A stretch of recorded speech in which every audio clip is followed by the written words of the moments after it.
자, 오늘은 형성평가 2과 설득을 위한 장문 나가보도록 하겠습니다. 자, 1번부터 5번까지 보기를 보니까요. 과학자 장영실 얘기로 시작을 하고 있어서, 뭐 역사 얘기인가? 이렇게 생각하셨죠? 그런데 다 읽어보니까 역사 얘기가 아니었습니다. 어떤 얘기예요? 장영실이 곤장 맞는 얘기예요, 이게? 큰일 났네. 지원아, 허지원, 어? 허지원, 어떡하니?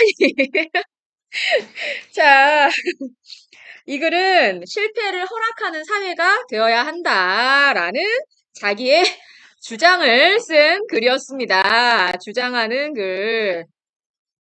네, 녹음하고 있습니다. 이 글은 주장, 어, 논설문에 해당이 되지요. 자, 주장하는 글에 대한 설명으로 적절한 걸 골라봅시다. 사실에 대한 객관적인 정보 제공, 독자를 설득하기 위해 자신의 주장을 펼치고 있다. 보고 들은 바를 사실적으로 전달, 자신의 평가를 제시, 독자의 공감을 바라며 어쩌고저쩌고. 답은 몇 번일까요? 네, 2번인 거 바로 알 수 있죠. 그 다음에 2번 문제 내려갈게요. 이 글을 통해 알 수 있는 내용으로 적절하지 않은 것 그랬습니다. 자, 또 이럴 때 또, 제대로 고르셔야 되는데, 자, 여기 하나하나 나왔는지 확인해 보라고 했습니다. 세계를 선도하는 대표적인 혁신기업이 어떤 게 있어? 여기 나와? 대표적인 혁신기업이 뭐 애플 뭐 이런 건가? 어? 자, 세계를 선도하는 대표적인 혁신기업이 안 나와요. 장영실 행적에 대한 마지막 역사적 기록은 아까 지원이가 얘기한 것처럼 곤장 80대 맞았다는 얘기, 세종실록 얘기가 여기 나오고 있고요. 그 다음에 4차 산업혁명을, 1이 아니다, 2다, 2. 2번은 여기서 찾을 수 있고, 4차 산업혁명을 앞에 둔 우리가 미래에 노력해야 될 점은 어디 나오나? 제일 마지막 줄에 나오네, 여기. 4차 산업혁명 시대를 눈에 둔 어쩌고저쩌고 지금 이렇게 해야 된다. 뭐 이런 얘기가 여기에 나와 있네요. 도전하고 또 도전해야 된다. 뭐 이런 거. 그 다음에 세계를 선도하는 혁신 기업들이 실리콘밸리에서 탄생할 수 있었던 원인. 바로 실패를 허하는 문화에서 비롯됐다. 실리콘밸리에서 이런 세계적인 기업들이 탄생한 건 그 실패를 허락하는 문화였기 때문이다. 뭐 이런 얘기였고. 그다음에 5번 우리나라의 국가연구개발 성공률이 96%에 달하는데도 별로 긍정적으로 볼 수 없다는 건 여기 나와 있었습니다. 5번은 여기 나와 있었죠. 그래서 우리나라는 뭐 실패를 이렇게 별로 안 좋아하고 다시 도전하고 뭐 이럴 수 없는 그런 상황이다라는 얘기가 나와 있었어요. 자, 나머지 2, 3, 4, 5는 옆에서 다 찾아봤습니다. 2, 3, 4, 5 그래서 다 찾아봤고요. 그래서 나머지 선택지 내용들이 다 있는 거 확인했습니다. 3번, 이 글에서 제시한 논거로 적절한 것. 자, 논거가 뭐예요? 논거. 어떤 주장이 있으면 그 주장을 논리적으로 뒷받침해 주는 걸 논거라고 하죠. 그죠? 논리적인 근거가 되는 거. 이 주장을 뒷받침해 줄 수 있는 논리적인 근거를 논거라고 하는데 이 주장이 뭔데? 지금 이 글의 주장이? 그치. 실패를 허용하자. 실패를 허하는 그런 문화를 만들자라는 게 주장이었어요. 그거에 대한 근거로 1, 2, 3, 4, 5번 중에 두 개를 골라보면 몇 번을 고를 수 있을까요? 그렇지. 1번하고 5번. 맞습니다. 자, 실패를 허하지 않는 문화는 국가의 발전과 성장에 걸림돌이 된다. 그러니까 실패를 허락하자. 실패해도 되는 사회를 만들자라는 거였고요. 그다음에 세계를 선도하는 혁신기업 대부분 이거 바로 여기에 있었어. 실리콘밸리에서 태어난 것은 실패를 허하는 문화에서 비롯된 것이니까 우리도 그렇게 하자라는 거였죠. 나머지 2, 3, 4는 이 주장에 대한 논거로 적절하지 않습니다. 바로 1번과 5번을 답으로 선택할 수 있었고요. 4번 문제 넘어갈게요. 기업과 니은에서 활용한 설득 전략으로 알맞은 것은 그랬습니다. 자, 기업 부분 읽어보니까요. 장영실이 곤장 80대를 맞고 파면됐다고 기록된 거래. 슬퍼 안 슬퍼? 슬퍼. 장영실처럼 그렇게 뛰어난 발명가가 야 뭐 하나 잘못했다고 곤장 80대 맞고 얘 죽었을 거야. 이 기록이 마지막인 거 보니까 죽었나 봐. 너무 슬프지? 그지? 뭔가 동정심 같은 걸 자극하는 그런 전략을 사용하고 있습니다. 동정심을 자극하는 전략. 그 다음에 니은 부분은 정작 소아 성공률은 20%에 그쳐 70%에 근접한 미국이나 영국과 비교했을 때 턱없이 낮은 수준이기 때문이다. 이거는 기본적인 어떤 자료를 제시한 거지. 여태까지 나온 통계 자료를 제시해서 반영한 거였습니다. 얘들아, 동정심을 자극하는 건 여기 설득 전략 중에 어디에 해당될까? 그렇지. 감성적 설득 전략에 해당될 거고. 자료를 많이 제시해 주는 거? 이성적 설득 전략에 해당이 됩니다. 둘 다 맞는 건 몇 번? 3번. 자, 그 다음에 5번. A 부분에서 사용한 표현 전략을 조건에 맞게 서술하시오. 그랬습니다. A 부분은요, 어, A 부분은 지금까지 경험하지 못한 새로운 분야에 남보다 먼저 뛰어들지 않으면 안 된다. 이랬습니다. 뛰어들지 않으면 안 된다. 이런 걸 뭐라 그러게? 두 번 부정한 거니까 뛰어들지 않으면 안 된다. 두 번 부정한 거 뭐라고 불러? 이중부정이라고 하죠. 이중부정을 사용하여, 그 내용을 강조한 거지, 뭐. 내용을 강조했다. 사실 요 내용을 쭉 다 써주셔야 되거든요. 새로운 문화에 남보다 먼저 도전해야 함을 강조했다라고 다 써주시면 좋은데요. 그렇게 다 안 써주시더라도 이중부정이라는 표현 방식이, 표현 전략이 내용을 강조하는데 큰 효과를 가져온다라는 것 정도만 알고 계셔도 됩니다. 그래서 이렇게 간단하게 쓰셔도 상관없어요. 자, 6번에서 10번 문제 또 가보자. 얘들아, 동물원에 대해서 나오는데 쭉 보니까 이거는 비평문인 걸 알 수가 있어요. 자, 비평문인데 지금 동물원이 좋다는 거야, 싫다는 거야? 동물원을 계속 하자는 거야? 동물원 없애자는 거야? 동물원 없애자라는 주장을 담고 있는 동물원이 진짜 동물들한테 이롭지 않으니까 동물원 없애는, 동물원을 없애자라는 의견을 가진 그런 동물원에 대해서 비평하는 글, 비평문 정도로 생각해 보시면 될 것 같습니다. 자, 이와 같은 글은 아까 비평이라고 얘기했으니까 비평하는 글을 쓰는 방법으로 적절하지 않은 것. 자기의 관점을 글의 처음부터 끝까지 일관성 있게 유지해야 된다. 주장을 드러낼 때 장황하거나 모호한 표현을 쓰지 않는다. 주장을 뒷받침하는 근거를 수집해서 체계적으로 착착 조직해 준다. 쟁점에 대한 다양한 관점을 열거한 뒤 각 관점의 장점을 서술한다. 자기가 선택하지 않은 관점의 단점이나 문제점에 대해 근거를 들어 비판한다. 자, 뭘까요? 네, 4번. 왜? 어, 다양한 관점을 쭉 열거한 다음에 그 관점에서의 어떤 장점을 쭉 서술하는 뭐 이런 방식은 특별하게 비평문에서 맞는 방식이 아니지요. 나머지는 다 비평문에서 사용할 수 있는 방식입니다. 자, 그 다음에 이와 같은 글을 쓰기 위해 관점을 수립할 때 고려해야 할 사항으로 적절하지 않은 것을 골라라 그랬습니다. 자, 1번 현안이나 쟁점에 대한 여러 가지 관점을 다양하고 폭넓게 생각해 보는 거 좋지요. 그 다음에 각 관점에 따른 자료를 수집하고 분석한 후에 자기의 관점을 딱 정하는 거 괜찮고요. 자기가 선택한 관점을 뒷받침하는 근거가 충분하고 논리적인가 잘 점검해 봐야겠지요. 자기가 선택한 관점이 타당하다고 생각되더라도 자기의 관점을 지지하는 근거를 비판적으로 검토해 본다. 아, 내 관점이 정말 타당하지만 그래도 다시 한번 검토하는 자세 별로 나쁘지 않아요. 공신력 있는 사람의 관점을 따라 자기의 관점을 선택하고 야, 잘 나가는 사람이 저런 선택을 했어. 저 주장을 했어. 나도 저걸로 해야지. 이러고 따라가는 거. 어때? 그런 거 별로 좋지 않아요.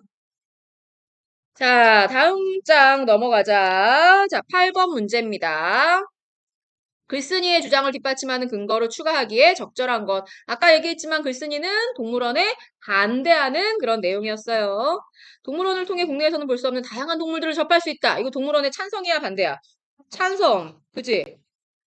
우리에 갇힌 동물들을 보며 인간이 만물의 영장이라는 걸 확인하는, 찬성. 동물원은 인기 있는 관광 상품으로 활용되니까 찬성하는 동물원에 찬성하는 현대의 동물원은 동물들이 서식지에서 사는 것과 같은 환경을 똑같이 만들어주기 위해 노력하고 있으니까 좋은 거야 라는 거니까 이것도 찬성하는 측면. 동물원의 교육 효과는 크지 않으며 다양한 학습 자료를 통해 동물에 대한 교육이 충분히 가능하니까 동물원 없애도 돼 이 얘기잖아. 답은 5번. 자, 반대하는 측면은 5번이 되겠습니다. 기억부터 미음 중 글쓴이의 관점을 골라 바르게 묶은 것은 자, 기억부터 미음 중에 찬성인지 반대인지를 알아봐야 되겠네. 자, 한번 알아봅시다.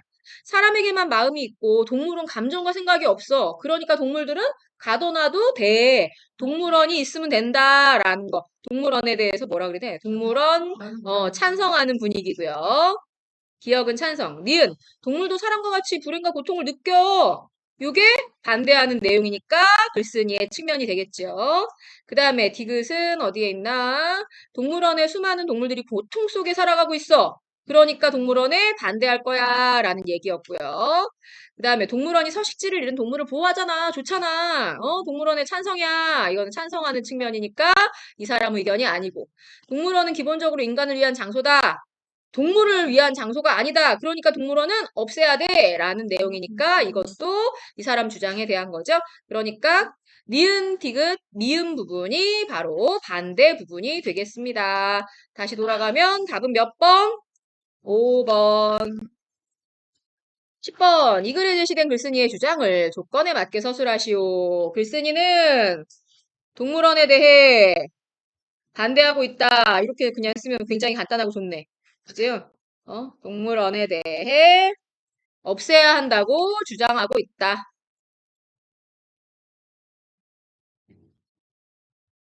라고 주장하고 있다. 제가 굉장히 간단하게 쓴 거였거든요. 원래 정답은 동물원의 존폐 문제에 대해 동물원을 없애야 한다고 주장하고 있다 였어요. 네, 제가 그냥 간단하게 썼습니다. 여러분들도 서술형 문제는 나오지 않으니까 내용만 파악하셔도 됩니다.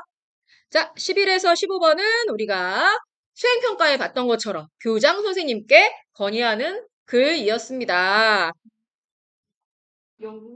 자, 11번부터 15번 문제 한번 나가보도록 하겠습니다. 11번. 이와 같은 글에서 해결 방안을 효과적으로 제시할 수 있는 표현 방법으로 적절하지 않은 것은 이와 같은 글은 아까도 얘기했지만 교장 선생님께 건의하는 글이었습니다. 건의하는 글에서 해결 방안을 효과적으로 제시할 수 있는 방법.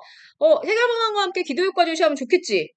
그 다음에 해결 방안의 문제점을 솔직하게 고백한다? 야, 나는 동아리 활동할 때는 교복 안 입었으면 좋겠다. 교복 대신에 뭐 사복을 착용하는데 그 대신 목걸이 이름표를 사용하면 좋겠다. 어쩌고저쩌고 막 이렇게 해결 방법까지 얘기했는데 사실 내 해결 방안엔 이런 문제점이 있어. 뭐 이러면서 솔직하게 하면 건의가 제대로 될까? 안 되겠지? 2번이 답입니다. 해결 방안이 실현 가능한지 점검을 제시하는 거 좋고요. 해결 방안이 도덕적 규범에 어긋나지 않는지도 한번 생각해 보면 좋겠고요. 그 다음에 건의 내용을 분명하게 파악할 수 있도록 구체적으로 제시하는 것도 괜찮습니다. 11번의 답은 2번이었어요. 자, 12번 올라갑니다. 이 글에서 글쓴이가 제시한 해결 방안으로 적절한 것은 자, 해결 방안 쭉 읽어보시면 해결 방안이 지금 동아리 활동하는 날엔 어떻게 하자? 사복을 입자. 맞아. 사복을 입자. 그러면 1, 2, 3, 4, 5번 중에 해결 방안은 4번이 되겠죠? 동아리 활동을 하는 날에는 사복을 입을 수 있도록 해야 한다. 이게 해결 방안이 되겠습니다. 너무 간단하니까 바로 넘어가지요. 13번. 이 글의 내용과 일치하지 않는 것은 일부 사람들은 사복이 경제적 부담을 가져올 거라고 얘기했다. 여기 바로 옆에 있네. 이것도 찾아보면 좋으니까 한번 찾아보자. 여기에 바로 1번 내용이 있었고요. 2번, 대부분의 학생들이 동아리 활동을 하는 날에 사복 입고 싶어 한다. 이것도 바로 위에 보이네. 대부분의 학생들이 동아리 활동할 때만큼은 사복의 필요성을 느끼고 있다. 나와 있고요. 3번, 여학생과 남학생 모두 교복 차림으로 동아리 하는 걸 불편해한다. 저 제일 윗줄에 있네. 여학생은 이래서 불편하고 남학생 역시 이래서 불편하고 라는 얘기가 바로 나와 있고요. 그 다음에 4번 편리한 복장으로 동아리 활동에 참여한다면 학업 성적 향상에 효과가 있을 것이다. 불편하지 않아서 편안하게 동아리 활동을 할 수 있다. 자유롭고 활동적으로 할 수 있다라고 그랬지. 누가 성적 향상한대? 학업 성적 향상 얘기 있어 없어? 없어요. 그다음에 5번 동아리 활동을 할 때에는 다양한 신체 활동을 하거나 장시간 이용해야 되는 경우가 있다라고 해서 바로 옆에 마 부분에 있네요. 신체 활동, 장시간 이동이 많다라는 얘기가 마에 있으니까 5번은 마에서 찾을 수 있습니다. 1, 2, 3, 5번 다 찾아봤고요. 4번이 답입니다. 14번 가부터 마에 대한 설명으로 적절하지 않은 것 그랬습니다. 자, 가는 인사말을 하며 건의자가 누군지 밝히고 있다. 건의자가 누군데? 2학년 3반 학생들이라고 바로 교장 선생님께 인사하고 되어 있고요. 나 해결해야 하는 문제와 그에 대한 해결 방안을 제시하고 있다. 해결해야 되는 문제는 동아리 하는 날 너무 불편하다라는 거. 그래서 그에 대한 해결 방안은 사복을 입자라는 거 나와 있고요.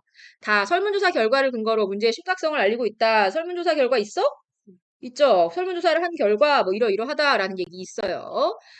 쟁점에 대한 의견을 밝히며 문제 해결이 어려운 이유를 부각하고 있다.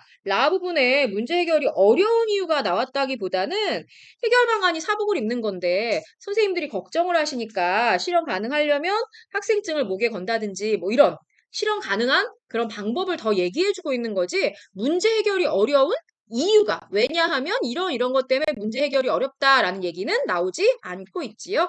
4번이 답입니다. 마에는 해결 방안 실행에 따른 기대 효과 나와 있습니다. 그래서 14번의 답은 4번. 자, 14번. 기억에 대한 글쓴이의 의견을 조건에 맞게 서술하시오. 그랬는데 기억이 먼고 허니 사복을 허가하면 교회 활동을 할 때 선생님께서 학생들을 인솔하거나 지도하기 어렵다. 그러니까 목에 걸 수 있는 학생증을 이용하면 학생들을 인솔하거나 지도하기 어렵지 않을 것이다. 라고 쓰면 되겠죠? 자, 여기는 그냥 읽어드릴 테니까 쓰세요.